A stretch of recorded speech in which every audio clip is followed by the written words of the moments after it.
एक समय की बात है। एक राजा के आंगन में एक पीपल का पेड़ था।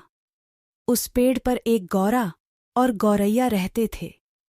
एक दिन गौरैया गौरा से बड़े दुखी स्वर में कहा, देखिए जी, मेरे मरने के बाद आप दूसरी गौरैया मत लाइएगा, वरना मेरे बच्चों को बड़ा दुख होगा। गौरा ने कहा, ठीक है प्रिय, मैं ऐसा नहीं करूंगा। इस घटना के कुछ दिनों बाद गौरैया की मृत्यु हो गई। गौरा दूसरी गौरैया ले आया। नई गौरैया ने पुरानी गौरैया के अंडों को अपनी चोंच से गिरा दिया। इस पूरी घटना को रानी देख रही थी। उसे बड़ा दुख हुआ। रात को राजा से सोते वक्त रानी ने राजा से कहा, हे राजन, मेरी मृत्यु पश्चात मेरी सौतन मत ले आइएगा, वरना मेरे बच्चों को भी गौरैया के बच्चों की तरह बड़ा दुख होगा। राजा ने कहा, अरे मेरी रानी, मैं भला ऐसा क्यों करूंगा?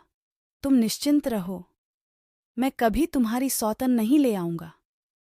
इस घटना के कुछ दिनों बाद रानी की भी मृत्यु हो गई। राजा दूसरी रानी ले आया। राजा के पहली रानी से 2 बेटे थे। बड़े का नाम था शीत और छोटे का नाम बसंत था। एक दिन दोनों बच्चे गेंद खेल रहे थे कि अचानक उनकी गेंद रानी को जा लगी। रानी को बड़ा क्रोध आया। वह कोप भवन में जाकर बैठ गई।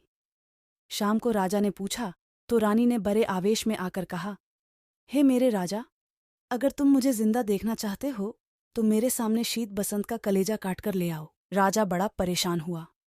उसने बहेलियों को आदेश दिया कि शीत बसंत को जंगल में ले जाकर उनका कलेजा काटकर रानी के सामने प्रस्तुत किया जाए।